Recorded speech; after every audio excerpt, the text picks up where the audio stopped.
আমরা গত 15.5 বছর ভালো ছিলাম না। ইসলামপন্থী ডানপন্থী লোকদেরকে ভালো থাকতে দেয়া হয় নাই। গত 15.5 বছর 16 বছরে এমন একটি দিন অতিবাহিত হয়নি যেদিন বাংলাদেশের কোথাও না কোথাও কোনো আলেমের অ্যারেস্ট হওয়ার খবর পাওয়া যায়নি।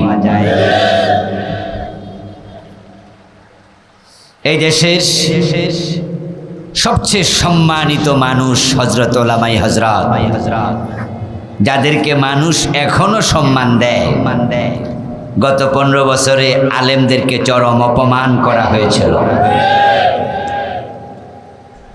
হাটহাজারী মাদ্রাসার যিনি মুহতামিম আল্লাহ মাহমুদ শফি রাহেমাহুল্লাহকে তেতুল হুজুর বলে কটাক্ষ করা হয়েছিল। হেফাজতের সম্মানিত মহাসচিব বিদগ্ধ আলিম জুনাইদ বাবু নগরী রাহেমাহুল্লাহকে রিমান্ডে নিয়ে অত্যাচার করে 2 হাঁটু অচল করে দেয়া হয়েছিল। এদেশের হাজার হাজার আলেমের রক্তে শাপলা চত্বর সহ পুরা বাংলাদেশ বিভিন্ন জায়গায় রঞ্জিত করা হয়েছে।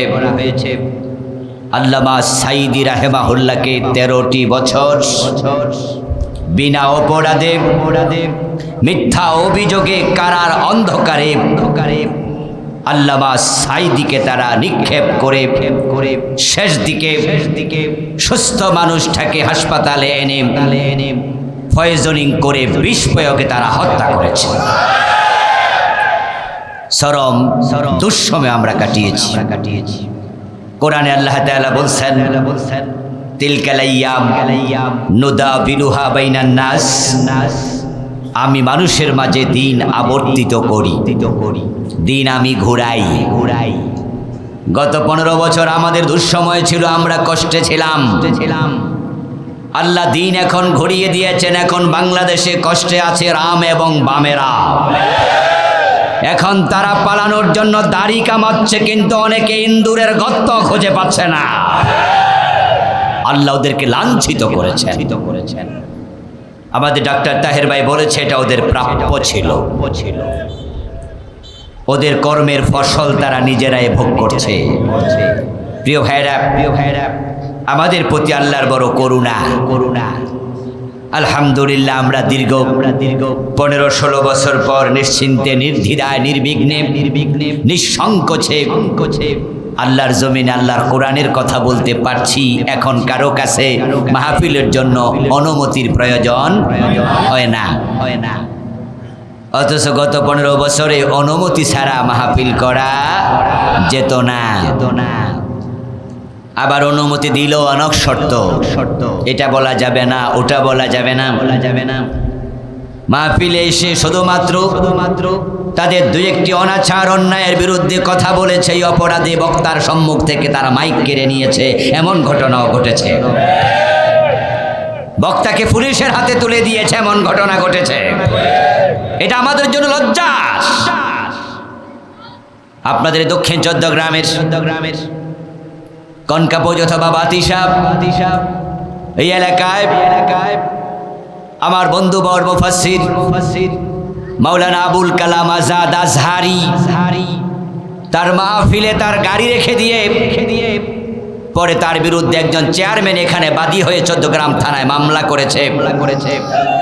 আমার বন্ধু মানুষ উনি যখন আমাকে বলে আপনার চট্টগ্রামে আমি মামলা খেয়েছি, চট্টগ্রামের সন্তান হিসাবে আমার বড় লজ্জা লেগেছে।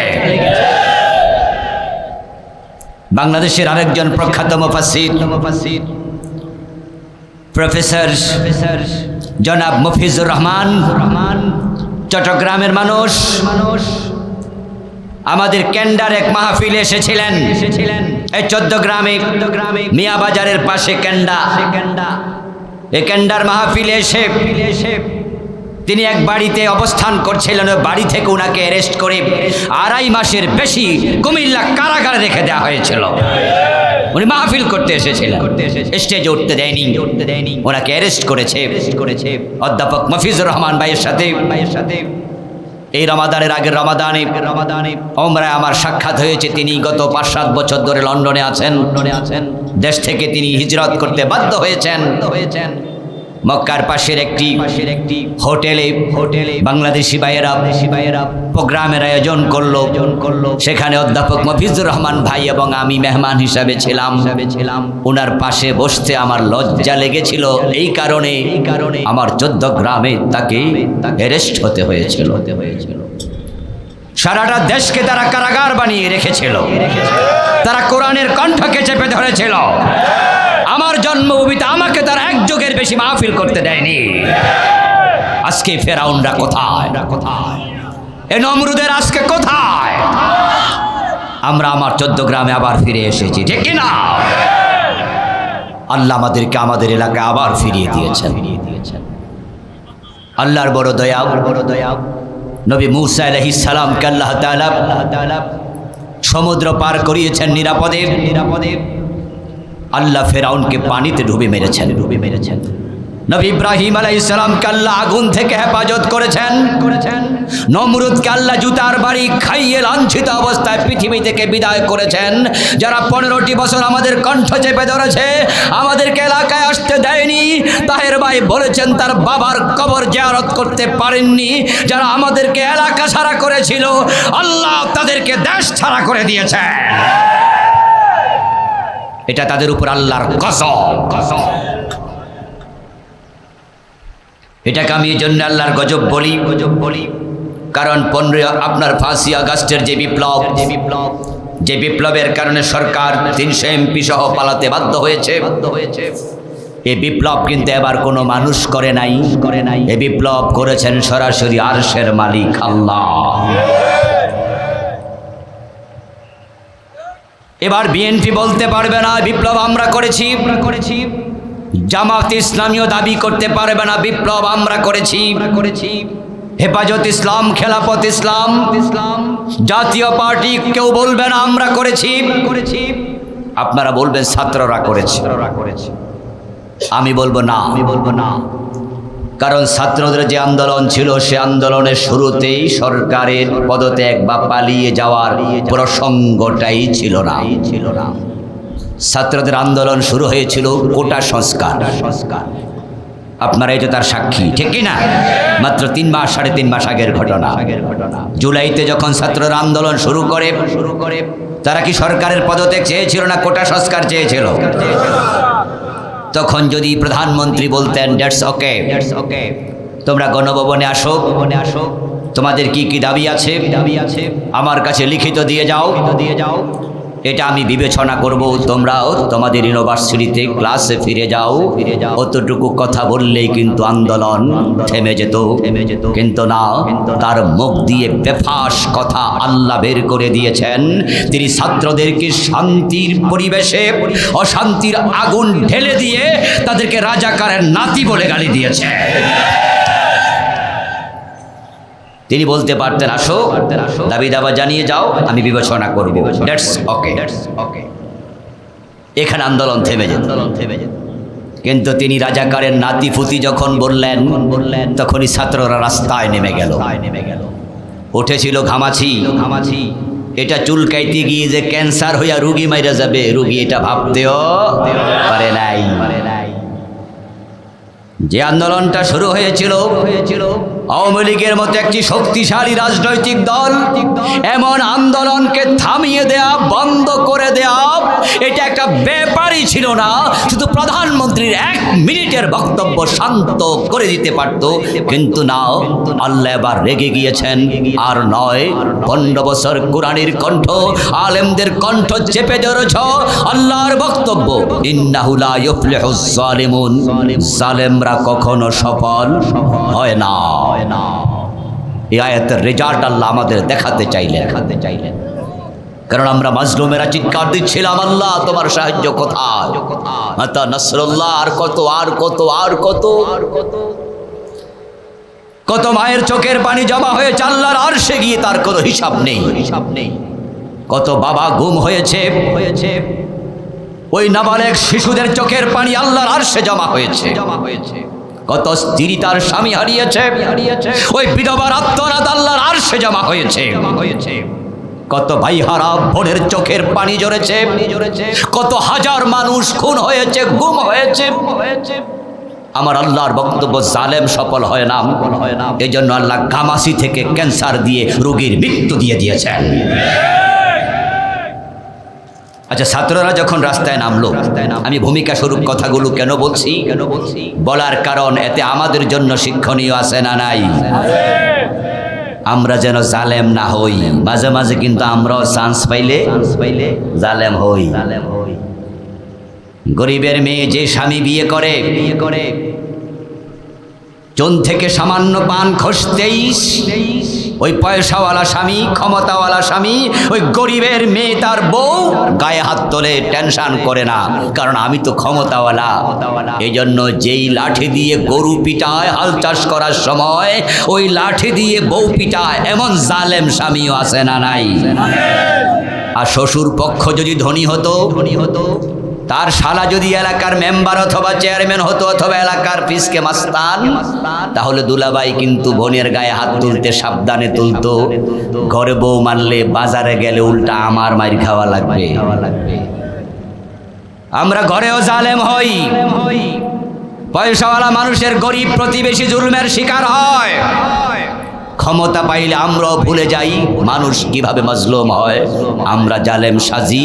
আজকে যারা জালেম তাদেরকে আল্লাহ যেভাবে লাঞ্ছিত করেছেন, যদি আপনি জালেম হন, আল্লাহর বিচার সবার জন্য সমান, আপনিও লাঞ্ছিত হবেন কালকে, কোনো সন্দেহ নেই। ছাত্ররা যখন রাস্তায় নামলো, প্রধানমন্ত্রী যদি তখনও একটি সাংবাদিক সম্মেলন করে অথবা একটি বিবৃতি দিয়ে বলতেন যে আমি তোমাদেরকে রাজাকারের নাতি বলে ফেলছি, আসলে এটা আমার একটা মিস্টেক ছিল, এটা আমার স্লিপ অফ টাং ছিল, আমি দুঃখ প্রকাশ করছি, তোমরা আমার কথায় মাইন্ড করো না, আমি তোমাদের মায়ের বয়সী, আমি তোমাদের দাদির বয়সী, তোমরা আসো আমার গণভবনে, চা খেয়ে যাও। উনি যদি আহ্বান করতেন, ছাত্ররা কিন্তু থামতো। কিন্তু তিনি বলেছেন না না, এটা করা যাবে না, বরং পুলিশকে বলেছেন তাদেরকে থামাতে হবে, গুলি চালাও। এমনভাবে গুলি চালানো হলো, মায়ের কোলের বাচ্চাও নিরাপদ থাকলো না, ব্যালকনিতে দাঁড়িয়ে আছে, গুলি মাথার মগজ খুলি সহ শেষ করে দিয়েছে। 1400-এর উপরে কয়দিনে তার পেটুয়া বাহিনী খুন করেছে। পরিস্থিতি নিয়ন্ত্রণের বাহিরে চলে গেল। তার নিয়োগ করা সেনাপ্রধান তার আত্মীয় বললেন, ম্যাডাম আজকে আর বাংলাদেশে থাকার পরিবেশ নাই, আপনার সময় মাত্র কয় মিনিট? 45 মিনিটস, 45। পুলিশ বাহিনী ওনার, র্যাব ওনার, সারা দেশে লক্ষ লক্ষ কর্মী ওনার, সেনাবাহিনী ওনার, সন্ত্রাসী ওনার, উনাকে পালাতে হবে কেন? উনি মাথা তুলে বলতে পারতেন, এই সেনাপ্রধান ওয়াকার, তোমাকে আমি সেনাবাহিনী প্রদান করেছি, তুমি আমার আত্মীয়, তোমরা থাকতে আমার কে কি করে, আর যদি মরা লাগে আমি এই দেশে মরব, আমি বঙ্গবন্ধুর কন্যা, আমি পালাবো না। উনি বলতে পারতেন, দাঁড়িয়ে যেতে পারতেন, কিন্তু তিনিও 45 মিনিটের আগে পালিয়ে গেলেন, কারণ আরশের মালিক চেয়েছে জালেমকে এই দেশে রাখবেন না, কলিজায় ভয় ঢুকিয়ে দিয়েছেন, রান্না করা খাবার খেয়ে পালাতে পারে না, এর আগেই পালাতে হয়েছে।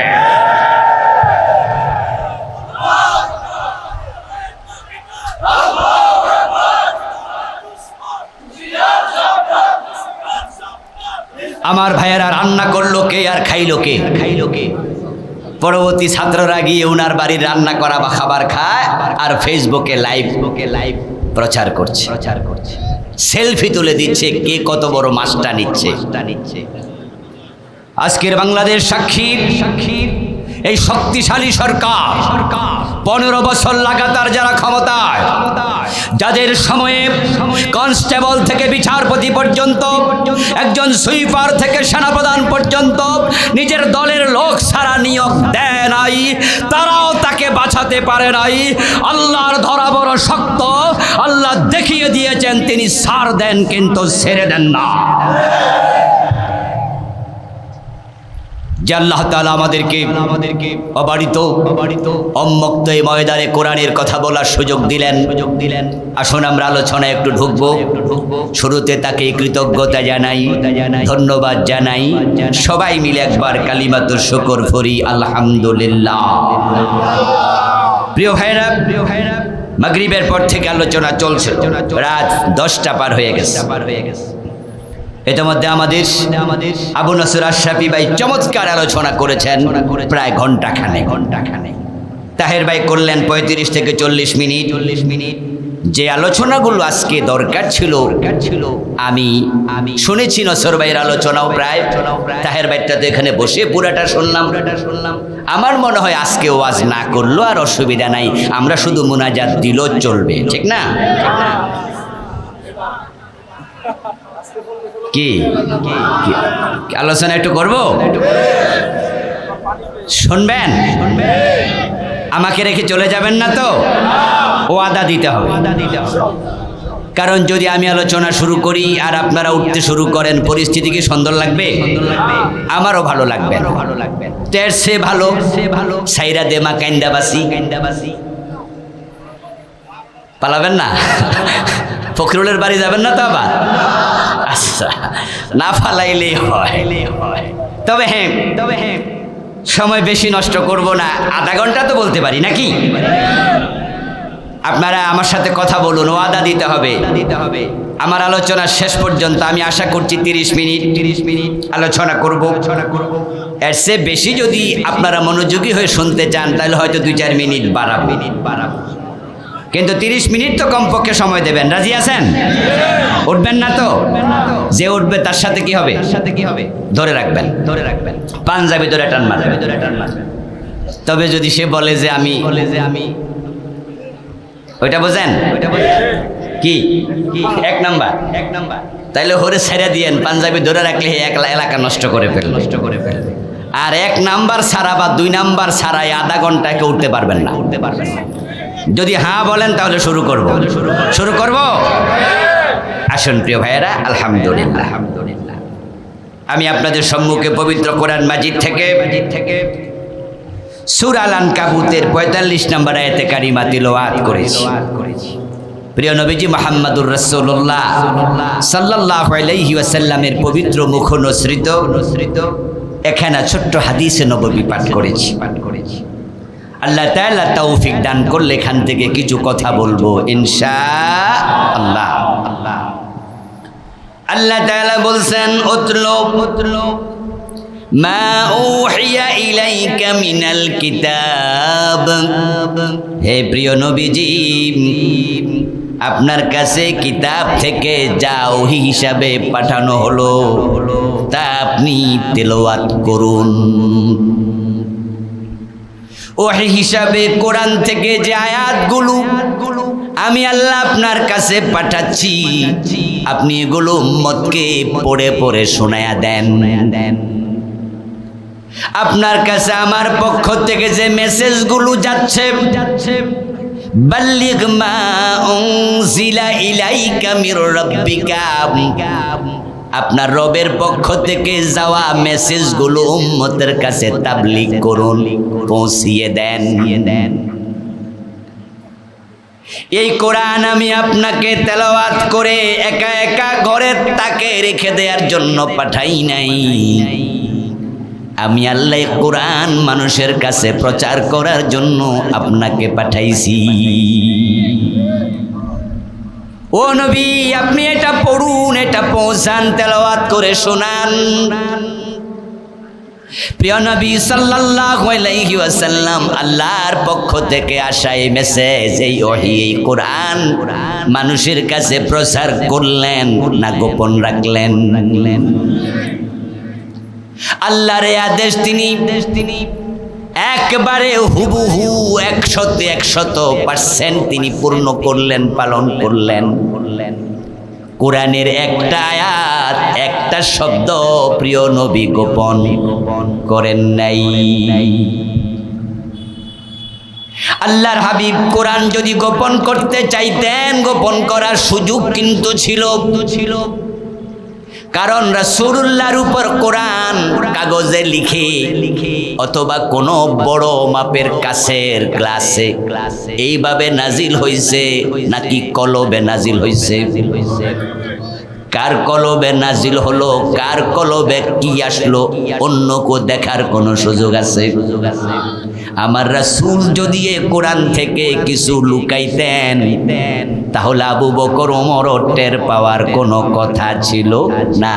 কারণ কোরআনের কোন আয়াত আসছেই মাত্র রাসূল বলার আগে তারা তো জানতই না।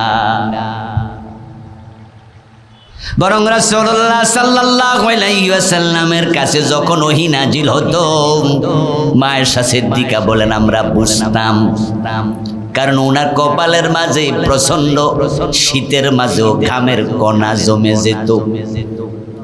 প্রিয় নবীজি চুপ হয়ে যেতেন, উনি কথা বলতেন না। আমরা বুঝতাম ওহী আসছে, কিন্তু কি ওহী আসছে নবীজি বলার আগে আমরা জানার কোনো সুযোগ ছিল না। আল্লাহর হাবিব সাল্লাল্লাহু আলাইহি ওয়াসাল্লাম আল্লাহর দেয়া মেসেজ সাথে সাথে শুনাইয়া দিতেন। অথচ কোরআনের মাঝে এমন কিছু মেসেজ আছে যে মেসেজগুলো শুনাইলে রাসূলের উপরে বিপদ আসতে পারে, গন্ডগোল লেগে যেতে পারে।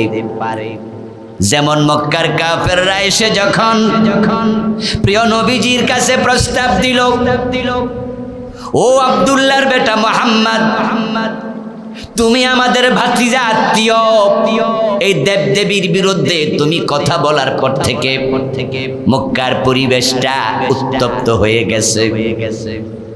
কিছু লোক তোমার কথা মেনে আমাদের 360 খোদাকে গালি দেয়, আবার যারা এ খোদার পূজা করে তারা তোমার ওই অনুসারীদের বাড়িতে যাইয়া হামলা চালায়, গলায় রশি লাগাইয়া টানে। তোমার কারণে মক্কার শান্ত পরিবেশটাও শান্ত হয়ে গেছে। আমরা তোমার বাড়িতে একটা প্রস্তাব নিয়ে আসছি, ওটা হলো শান্তির প্রস্তাব। 1 মাস আমরা তোমার ধর্ম মানব, আর 1 মাস তোমরা আমাদের ধর্ম মানবে। 1 মাস তোমরা লাত, মানাত, উজ্জা, হুবল, ইয়াসাব, নায়লাব এই মূর্তিগুলার সামনে মাথা নত করবা, পূজা করবা। আর যখন 1 মাস চলে যাবে তখন আমরা তোমার কথা মতো আল্লাহকে সেজদা করব। তাহলে আর সংঘাত নাই, ঝগড়া নাই। আমার রাসূল তাদেরকে কোনো জবাব দিলেন না, বললেন যে পরে এসো, আমার রব কি বলে আমি দেখি, তারপরে তোমাদের শোনাবো। আল্লাহর হাবিবের কাছে পরে আল্লাহ আয়াত নাজিল করলেন, সূরা কাফিরুন নাজিল হলো, কুল ইয়া আইয়ুহাল কাফিরুন লা আ'বুদু মা তা'বুদুন, নাজিল হতে হতে লাকুম দীনুকুম ওয়ালিয়াদিন পর্যন্ত নাজিল হলো। আমার ভাইয়ারা শব্দের দিকে একটু তাকান। আল্লাহর হাবিবের বাড়িতে যারা এসেছিল তাদের মাঝে আবু জেহেল ছিল, আবু লাহাব ছিল, উতবা সাহেবার মতো বড় বড় নেতা ছিল। ওই লোকেরা প্রস্তাব দিয়া গেল, আর আল্লাহ আয়াত নাজিল করলেন কুল। কুল শব্দের অর্থ কি? কি ভাইরা কুল অর্থ কি? হে নবী আপনি বলুন, কি বলবেন? আইয়ুহাল কাফিরুন বাংলা অর্থ কি? ও কাফেরেরা। আর সেই শব্দ শুনলে কি হেরা খেপা যাইব না?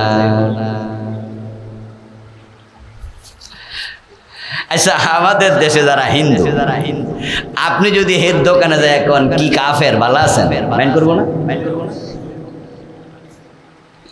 আচ্ছা, হিন্দু কি আসলে কাফের না? কিন্তু হেরে কাফের করলে খুশি হবে। হে কব কি কইলেন? এই আমার বাড়ি কই? কবনি আমার বন্ধু যে চোর, এলাকায় চুরি করে সবাই চিনে, হে ছাগল চোর, গরু চোর। আচ্ছা, দেখা হইলে হেরেও যদি আপনি কন কি খবর চোর ভাই, কেমন আছে? খুশি হব, খুশি হব। ও দোস্ত, অপরাধ যারা করে অপরাধের সাথে তারা নিজেকে সম্পৃক্ত করতে চায় না। এখন আল্লাহ কয়, ও নবী আপনি বলেন, ও কাফেরেরা, এই শব্দ শুনলে তা আবু জেহেল খেপে যাবে, কি কইলি আমারে কাফের কইলি, কাফের কইলি। কিন্তু বলুন তো আমার নবী সূরা কাফিরুন লুকাইছে না প্রচার করছে? তারা যতই খেপে যাক, তারা যতই রেগে যাক, আল্লাহর কথা লুকানোর কোনো অধিকার নবীর নাই। এ কাফেরদের মাঝে একজন ছিল আবু লাহাব, রাসূলের আপন চাচা, আপন চাচা। ওই আবু লাহাব প্রিয় নবীজিকে পাথর মেরেছিল সবার আগে। যখন রাসূলুল্লাহ দাওয়াত দিয়েছিলেন, কুলু লা ইলাহা ইল্লাল্লাহ তুফলিহু, তোমরা বলো আল্লাহ ছাড়া কোনো ইলাহা নাই, সফল হয়ে যাবে। রাসূলের কালেমার দাওয়াত শুনে আবু লাহাব আপন চাচা উপর হইয়া একটা পাথর হাতে নিল, তারপর রাসূলুল্লাহর দিকে মেরে নিক্ষেপ করে বলল, তাব্বান লাকা ইয়া মুহাম্মাদু আলিহাদা জামাতানা। ও মুহাম্মদ, তুমি ধ্বংস হয়ে যাও। নাউজুবিল্লাহ পড়েন। রাসূলুল্লাহ সাল্লাল্লাহু আলাইহি ওয়াসাল্লামকে বদদুয়া দিল, তাব্বান লাকা ইয়া মুহাম্মদ, তুমি ধ্বংস হও, আলিহাদা জামাতানা। তারপর আবু লাহাব বলে, এই কথা বলার জন্য বুঝে আমাদেরকে জমা করছো, একসাথ করেছো। যে আবু লাহাব নবীজিকে পাথর মারলো, গালি দিল, এবং তার স্ত্রীর নাম ছিল উম্মে জামিল। সে রাসূলের আপন চাচি, প্রিয় নবীজির ঘরের পাশে তার ঘর ছিল, এতটা কাছে ছিল। সহিহ বুখারীতে আসছে, আবু লাহাবের ঘর থেকে যদি একটা মাংসের টুকরা নিক্ষেপ করত, রাসূলুল্লাহর ঘরে গিয়ে পড়ত। আচ্ছা, আপনারা এখানে যারা আছেন, আপনাদের আপন বাবা চাচা যারা 3-4 ভাই আছে, তাদের ঘর কি আধা মাইল দূরে দূরে থাকে না কাছাকাছি থাকে? আপন চাচা, আপন জেঠা, আপনার বাবা, এটাই তো নিয়ম। এখানে এক ঘর, ওখানে আরেক, ওখানে আরেক। তো আবু লাহাব তো রাসূলুল্লাহর আপন চাচা, আব্দুল্লাহর ভাই, আব্দুল মুত্তালিবের ছেলে, পাশের ঘর। উম্মে জামিল রাসূলুল্লাহর আপন চাচি, প্রিয় নবীজির ঘরের মাঝে মাঝে মাঝে তাদের মুরগি জবাই করে রান্না করার পরে, কাটাকাটির পরে মুরগির যে বিষটা হতো, ছাগল জবাই করার পরে ছাগলের যে নাড়ি বুড়ি হতো, সহিহ বুখারীতে এসেছে, উম্মে জামিল নিজের ঘর থেকে রাসূলুল্লাহর ঘরে ময়লাগুলো নিক্ষেপ করত। আমার রাসূল মাঝে মাঝে তাদের ওই ময়লাগুলো কোনো কাঠি, কোনো লাঠির আগার মাঝে নিয়া ঘরের দরজায় দাঁড়ায়া চিৎকার দিয়ে বলতো, ও বনু আব্দু মান্নাফ, ও বনু আব্দু মান্নাফ, তোমাদের বুঝি এই প্রতিবেশী সুলভ আচরণ, এই বুঝি বাতিজার সাথে চাচির আচরণ, চাচার আচরণ, তোমার মুরগির বিষ্ঠা, তোমার ছাগলের ময়লা আমার ঘরে ফেললাম। আল্লাহর নবীর সাথে উম্মে জামিল বদাচরণ করত, একটা লাঠি কাঁধে নিয়ে ঘুরত উম্মে জামিল, এবং মানুষের কাছে বলে বেড়াতো, যদি আব্দুল্লাহর বেটা মুহাম্মদ কোনোদিন আমার সামনে আমাদের দেবতাদের বিরুদ্ধে কথা বলে, এই যে লাঠিটা, কাষ্ঠখণ্ডটা, আমি এটা দিয়া তার মাথা ফাটাইয়া ফেলবো। আবু লাহাব খেপাব, উম্মে জামিল খেপাব, বেলালের গলায় রশি, খাব্বাবের পিঠে আগুনের শেকাব, সাহাবাদের উপরে চলছে স্টিম রোলার জুলমের। এ কঠিন অবস্থায় রাসূলুল্লাহকে আল্লাহ তাআলা বলে, ওয়ানজির আশীরাতাকাল আকরাবিন, ও আমার প্রিয় নবী, প্রকাশ্যে দিনের দাওয়াত দিন, আপনার আপনজনদেরকে ইসলামের পথে আহ্বান করুন, জাহান্নামের ভয় প্রদর্শন করুন। আমার রাসূল যখন জাহান্নামের ভয় দেখাইয়া বললেন, আনান নাযিরুল উরিয়ান, চাপা পাহাড়ে দাঁড়ায়াও আমি তোমাদেরকে উলঙ্গ ভয় প্রদর্শনকারীর মতো ভয় দেখাই। কোন বিপদ দেখলে আরবের লোকেরা নিজের লুঙ্গিটা খুলে হাতে নিত, উলঙ্গ হইয়া কাপড়টা ঘুরাইতে আর বলতো ইয়া সাবাহা ইয়া সাবাহা ইয়া সাবাহা। এই কথা শুনলে মানুষ বুঝতো বড় কোনো বিপদের খবর আছে, হতে পারে অন্য কোনো শত্রু সৈন্য আমাদের এলাকা দখল করতে এসেছে, যুদ্ধ করতে এসেছে। আমার রাসূল পাহাড়ে দাঁড়াইয়া ইয়া সাবাহা ইয়া সাবাহা বললেন, আনান্নাদিরুল উরিয়ান বললেন, আমি তোমাদেরকে জাহান্নামের ভয় দেখাচ্ছি, কালেমা পড়ো, নিরাপত্তা পাবে, মুক্তি পাবে। আবু লাহাব পাথর মেরে বাড়িতে চলে গেল। আল্লাহর নবীর ধ্বংস কামনা করলো, আমার রাসূল কোনো জবাব দিলেন না, তবে মনে বড় কষ্ট পেলেন, আপন চাচা আমারে পাথর মারলো।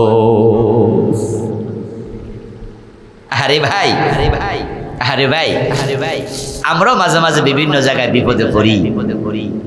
যদি আমি দূরে যাইও বিপদে পড়ি, দেশের মানুষ দেখলে একটু শান্তি পাই, আমার বিপদে কমপক্ষে উনি একটু আগাই আসবে।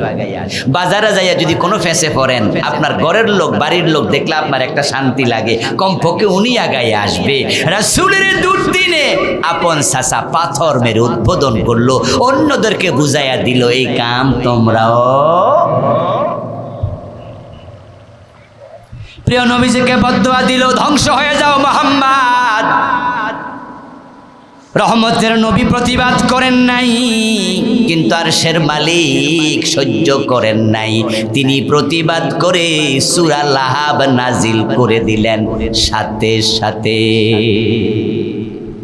সূরা লাহাব তো পারেন? কি নাজিল হলো দেখেন তো, তাব্বাত ইয়াদা আবি লাহাবিন ওয়া তাব্বা।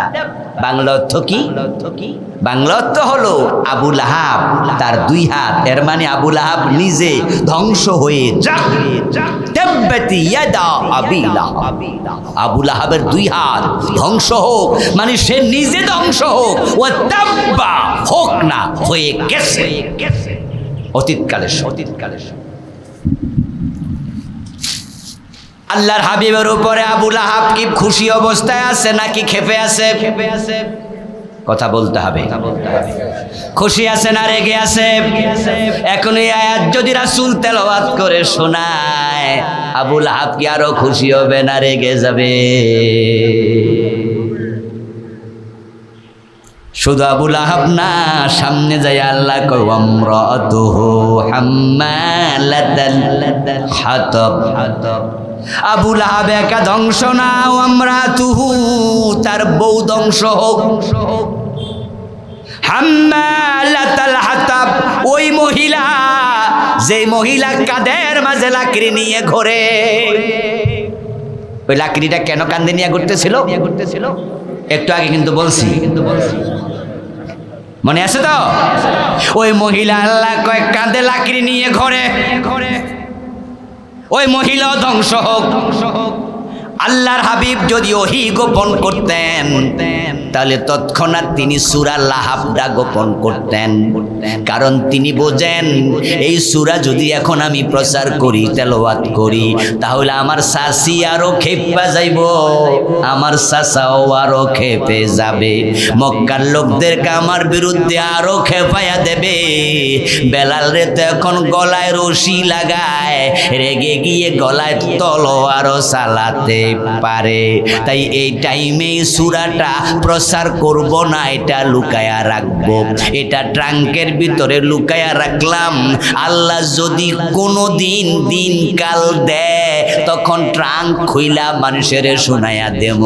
সুযোগ ছিল, রাসূল যদি লুকাতেন এ সূরা যে নাজিল হয়েছে সাহাবারা জানতেও পারতো না। আপনাদের কাছে আমি এবার জিজ্ঞাসা করতে চাই, সূরা লাহাব কি রাসূল লুকাইছে না প্রচার করছে? তো প্রচার করলে আরো মাইর খাওয়ার সম্ভাবনা আছে না? বেড়া যে পাথর মারছিল, এখন তো পাথর ছোটরা না বড়রা।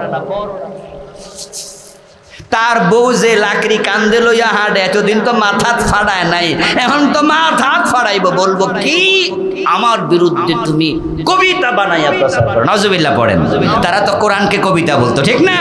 বলতো আমার বিরুদ্ধে কবিতা লেখো।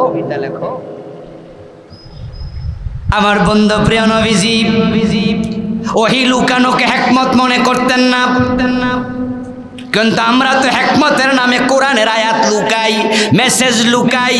এদেশের অনেক আলেম আছে হিকমতের দোহাই দিয়া হক কথা বলে না। হুজুর হুজুর কি খবর, কি খবর? সব সময় নামাজের ওয়াজ করেন, রোজার ওয়াজ করেন, হজের ওয়াজ করেন, যাকাতের ওয়াজ করেন, চোর ধরে হাত কাটার ওয়াজ কি কোরআনে নাই? কই আছে তো, তুই করেন না কেন? জেনা করলে 100 বেত লাগাতে হবে, এটা কি কোরআনে নাই? হুজুর কয় আছে তো, তো এই ওয়াজ কোনোদিন করলেন না কেন? মদ পান করলে 80 বেত লাগাতে হবে, এই ওয়াজ কি হাদিসে নাই? পীর সাহেব হুজুর কয় আছে তো। হুজুর পীর সাহেব জিকিরের ওয়াজ করলেন, রোজা নামাজের ওয়াজ করলেন, 80 বেত লাগাতে হবে মদ খাইলে, এই ওয়াজ করলেন না কেন? জমিন যার আইন চলবে শুধু তার, এই ওয়াজ আল্লাহর কোরআনে আছে না নাই? সব হুজুর আল্লাহর আইনের ওয়াজ করে নাকি? ওহি লুকা, ওহি লুকা।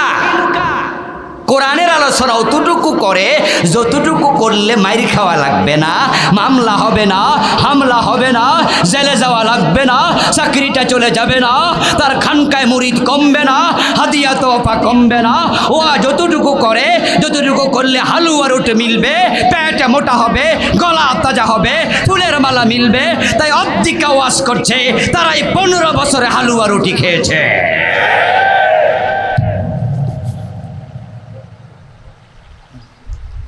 বাংলাদেশে গত 15 বছরে কি সব পীর সাহেব মামলা খাইছে? সব হুজুর মাইর খাইছে? সকল খতিবে চাকরি গেছে? সকল বক্তার মাহফিল 144 জারি হয়েছে? কিন্তু কিছু বক্তার ফাঁসি হয়েছে। হয়েছেনি? কিছু আলেমের ফাঁসি হয়েছে কিনা? 2 জন মন্ত্রী ইসলামওয়ালা, যাদের 1 পয়সার কোনো দুর্নীতি পায় নাই, তাদেরকে ফাঁসি দিয়ে দিল।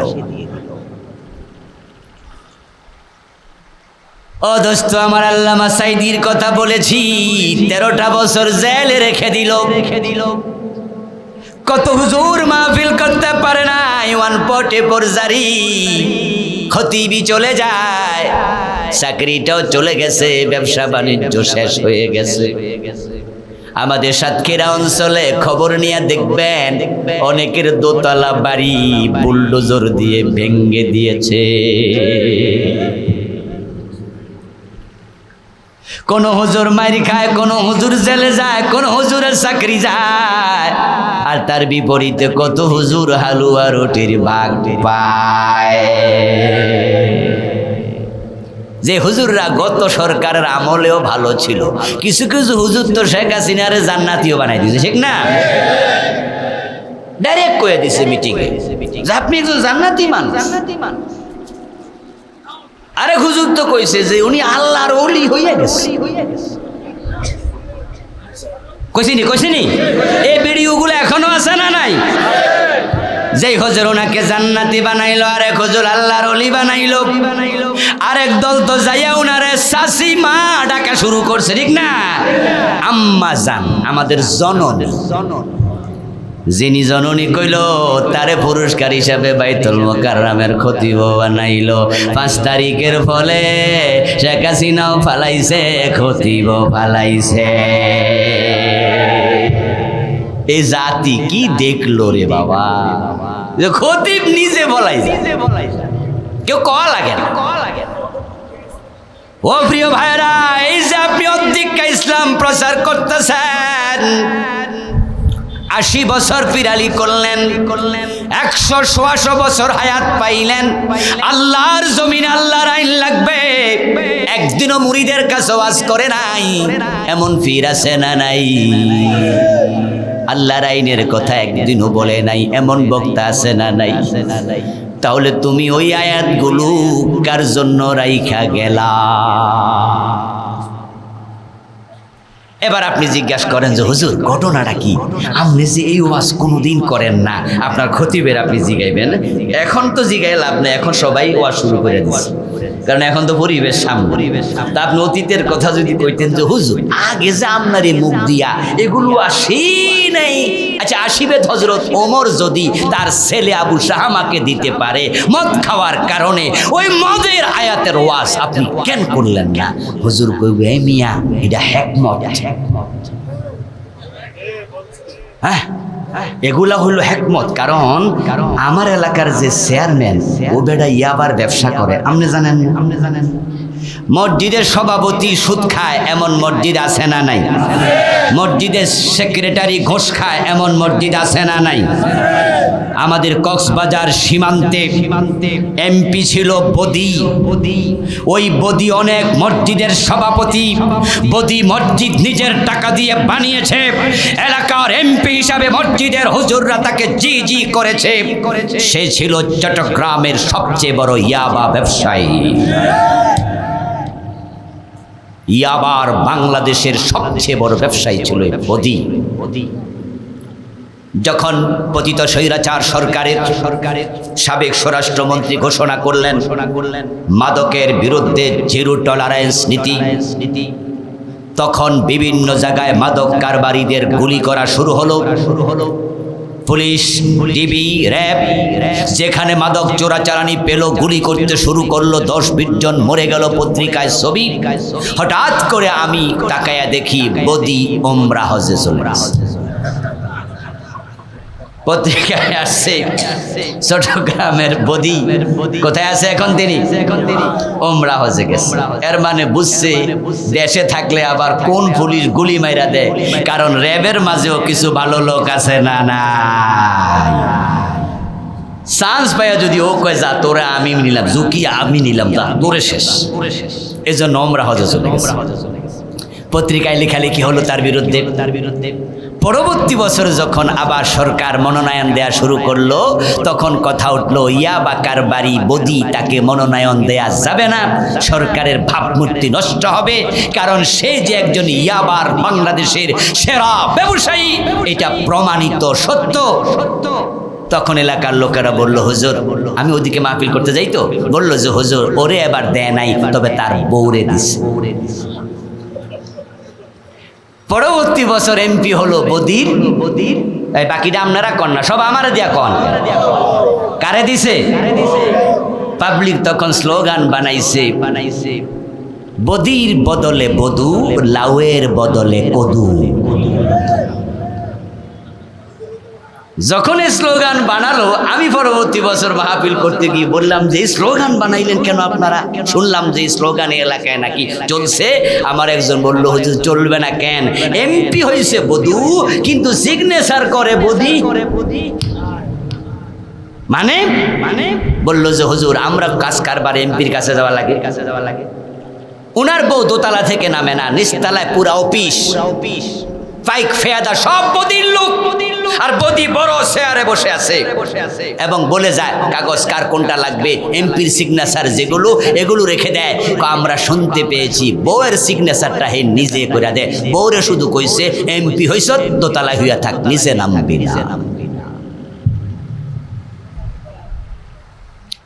আমার বন্ধু ওই হুজুর বলে শোনো, যদি আমার এলাকায় আমি মদের বিরুদ্ধে ওয়াজ করি, বদি মিয়ার গায়ে ওয়াজ পড়ার সম্ভাবনা আছে না নাই? এই ভাইরা কথা বলতে হবে তো। আমি যদি সুদের বিরুদ্ধে ওয়াজ করি, সভাপতির গায়ে পড়বে, উনি তো সুদ খায়। যদি ঘোষের বিরুদ্ধে ওয়াজ করি, সেক্রেটারির গায়ে পড়বে, উনি তো ঘোষ খায়। এই জন্য আমি হিকমতের সাথে ওয়াজ করি যেন কারো গায়ে না পড়ে। এবার আপনাদের আওয়াজ শুনবো, দেখি আপনারা কি জানেন, এটা হিকমত না ওহি গোপন?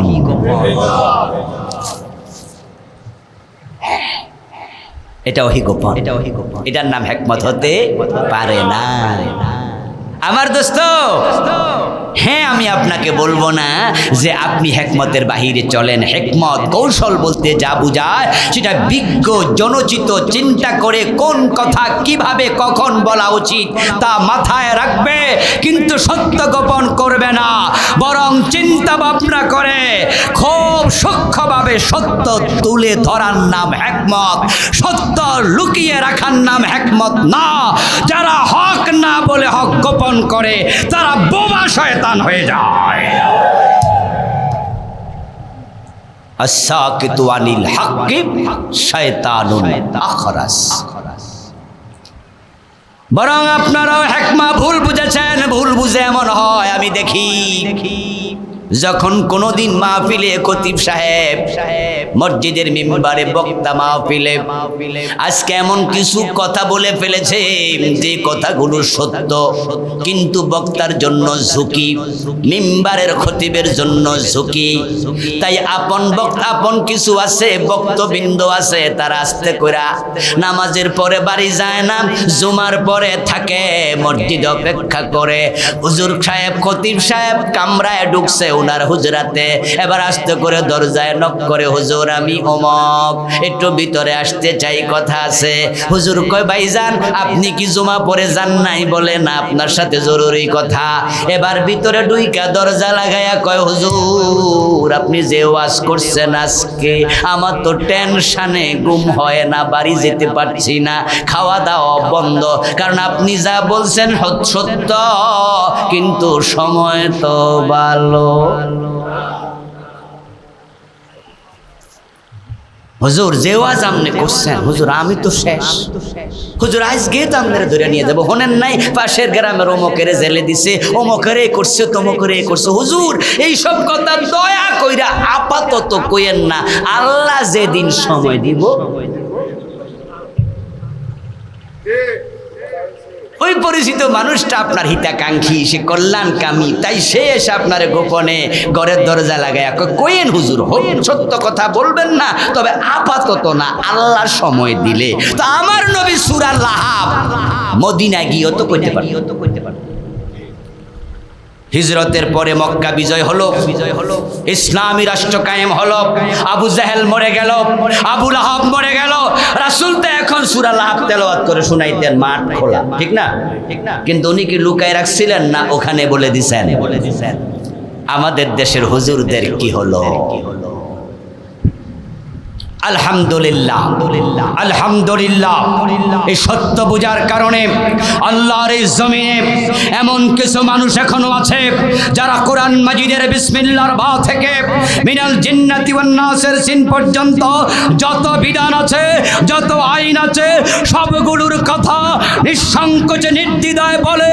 তারা মাহফিল 144-এর চিন্তা করে না, খতিবি চলে যাওয়ার ভয় করে না, তাদেরকে ফাঁসির রশি দেখিও থামানো যায় না।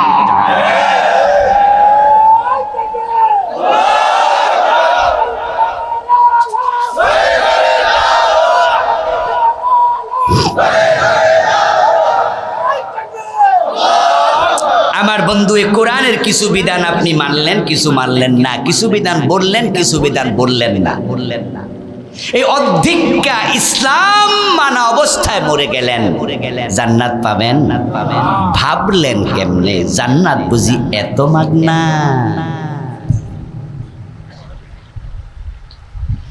বাংলাদেশে যে নোটটা সবচেয়ে বড়, এটা কত টাকার নোট? আচ্ছা, আপনার বাজারে আপনার একটা মোমবাতি কিনা দরকার, বাড়ি থেকে আপনার বউ বলছে যে একটা 10 টাকা দামের মোমবাতি আইনেন। এই খরচার জন্যই মাগরিবের পরে অথবা এশার পরে বাজারে গেছেন। ঘরে আপনি ডয়ার খুলে দেখেন যে 1000 টাকার নিচে কোনো নোটই নাই, আজকে 2-3টা আছে, সবগুলো 1000 টাকা। খরচ কত টাকার? মাশাআল্লাহ, জবাব দিয়েন। আচ্ছা, ইতিমধ্যে কিন্তু 30 মিনিট পার হইছে, ওয়াজ এবার শেষ করে লাই না? অনুমতি না নিলে তো আবার মুসিল, তো হুজুর আপনি তো কইছেন 30 মিনিট, তাহলে আরো কয়েক মিনিট বাড়াইলাম, ঠিক আছে? ইনশাআল্লাহ আমরা শেষ করব। আমার প্রিয় ভাইয়েরা, 10 টাকার খরচের জন্য আপনি 1000 টাকার নোট নিয়ে বাজারে যাবেন, মনে মনে ভাবছেন আচ্ছা যদি পকেট মেরে নিয়ে যায় তাহলে লস কত? কথা বলে না কেন ভাইয়েরা? 1000 টাকাই তো লস। আরে খরচ করার পরে নিলে না 990, আগে নিলেও গেল নি পুরাটা। কত গেল? 1000। এখন উনি মনে মনে ভাবছে তাইলে পুরানা রোড নেয়ার ঝুঁকি নিমু না, বরং আমি হেকমত অবলম্বন করি, মাঝখানে কাইটা। আমার বন্ধু অতি বুদ্ধিমানের কাজ করে, তিনি হিকমত অবলম্বন করলেন যে টাকা আমি অর্ধেক নেব, যদি হারায় কমপক্ষে 500 তো বাঁচলো, ঠিক না? অর্ধেক কাইটা নিমু, বাকি অর্ধেক বাড়িতে রাখিয়া যায়। তো যদি হারাইয়াও যায় তাহলে 500 তো কমপক্ষে বাঁচলো। এই বুদ্ধি করে মাঝখানে কাইটা 500 টাকা মনে কইরা উনি গেল, যায় দোকানদারে কইবা 10 টাকার একটা মোমবাতি দেও, দিবনি। যারা চুপ করে আছেন হেরারে মনে দিব দিব, বরং ওই মোমবাতিওয়ালা হা হা করে তাকায় কবো চাচা পাগল কবে হইছেন, বাড়ির লোকেরা জানেনি। কইব তো আমনে তো পাবনা থাকার কথা, এলাকায় ঘোরেন কেমন? আচ্ছা আপনারা যদি অর্ধেকটা নোট দেন পাগল মনে করার সম্ভাবনা আছে না নাই? আচ্ছা এই পাগল ভাবলে কি বেড়ার অন্যায় হইব? আচ্ছা এই কাম আপনারা জীবনে কেউ করছেননি, করবেননি, এটা পাগলও তো করবো কিনা সন্দেহ। তা আপনি অর্ধেক ইসলাম লই আল্লাহর কাছে যাই করবেন, আল্লাহ বেহেশতটা আমারে দেন, আমি অর্ধেক তো মানছি। এত সোজা, এত সোজা। أفتؤمنون ببعض الكتاب وتكفرون ببعض فما جزاء من يفعل ذلك منكم إلا خزي في الحياة الدنيا ويوم القيامة يردون إلى شد العذاب সবাই মেহেরবানি করে একটা আওয়াজ দিয়ে বলেন নাউযুবিল্লাহ। এটা নাউযুবিল্লাহর আয়াত। সব আয়াত কি আলহামদুলিল্লাহর আয়াত? ইন্নালিল্লাহর আয়াত নাই? সুবহানাল্লাহরও আছে, নাউযুবিল্লাহরও আছে। মেসেজের আলোকে ডিপেন্ড করবে আপনি কি করবেন। আল্লাহ তাআলা বলছেন তোমরা কি এই কিতাবের কিছু মানবা কিছু বাদ দিবা, যদি তাই করো দুনিয়ায় লাঞ্ছিত করব, মরার পরে কঠিন জাহান্নামে ফেলে দেব। দুনিয়া লাঞ্ছিত, ব্যাখ্যা কি আয়াতের? ব্যাখ্যা কি? দুনিয়া লাঞ্ছিত কিতাব যারা মোড়েও মানে না হেরাও তো 10 তলার মালিক।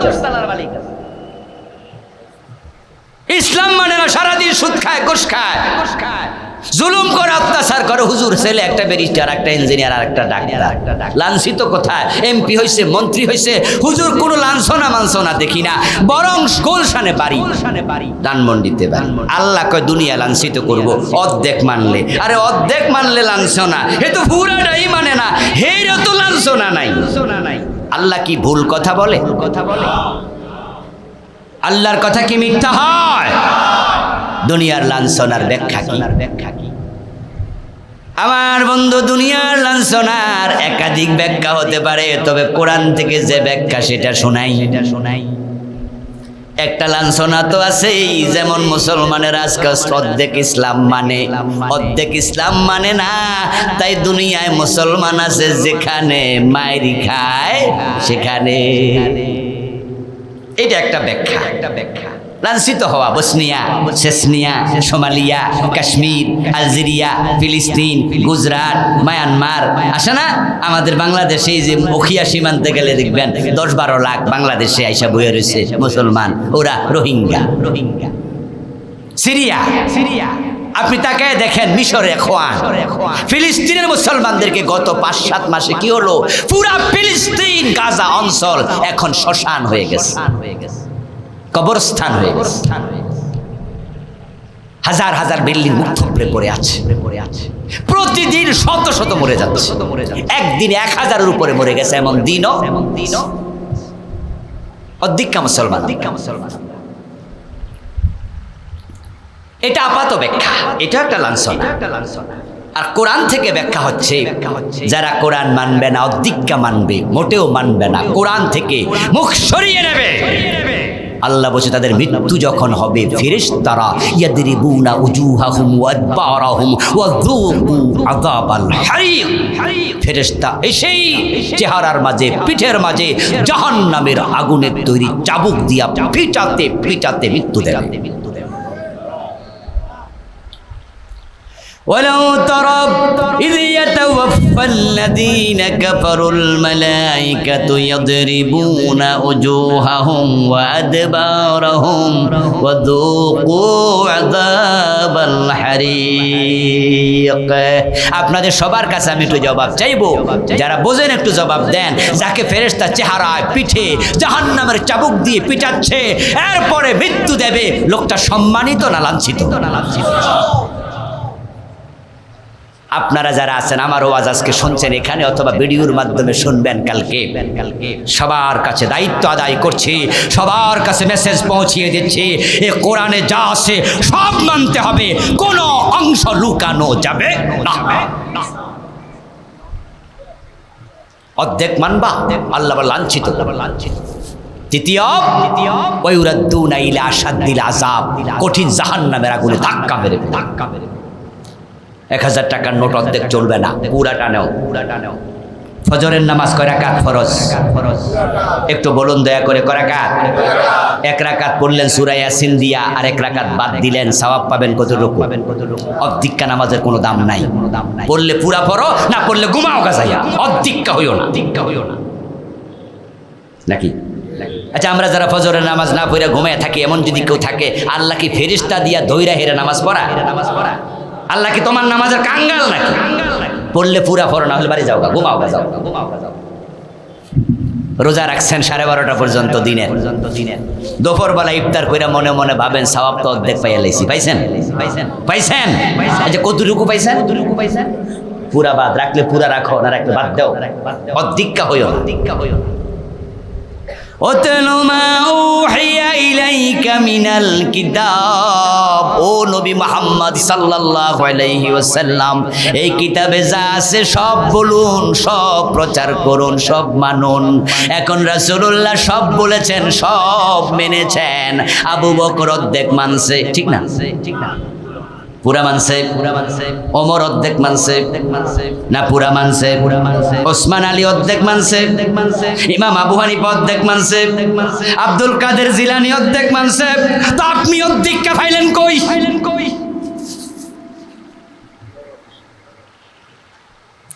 92% মুসলমান এই দেশে বসবাস করছে, মসজিদ ইসলাম আছে, বাজারে ইসলাম নাই।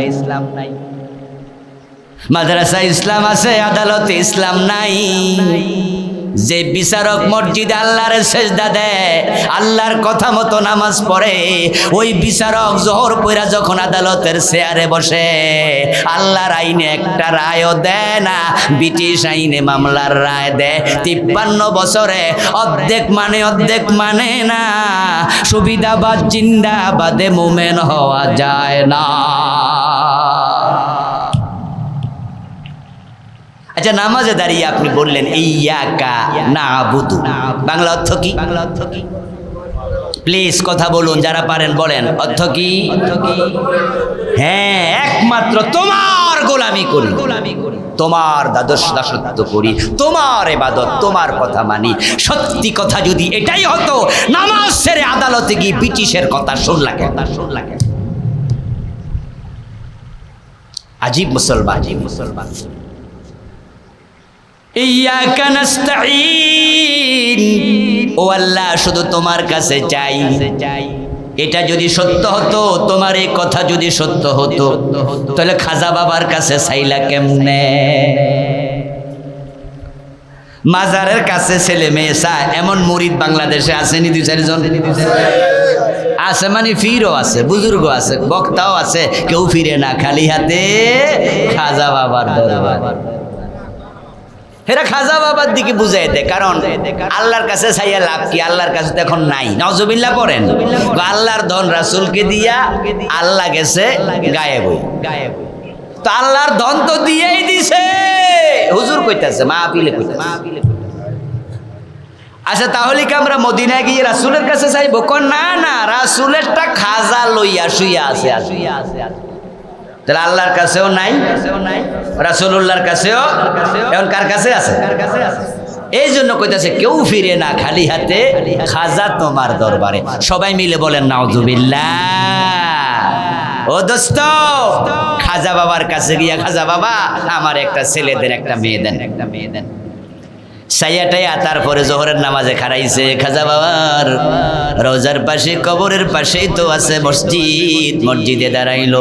আল্লাহু আকবার, আলহামদুলিল্লাহি রাব্বিল আলামিন বলতে বলতে ইয়াকা না'বুদু ওয়া ইয়াকা নাস্তাঈন। ও আল্লাহ, আমি শুধু তোমার গোলামি করি, শুধু তোমার কাছে চাই। আরশের মালিক জবাব দেয়, মিথ্যুক, তাহলে কিছুক্ষণ আগে খাজার কাছে চাইলি কেমনে?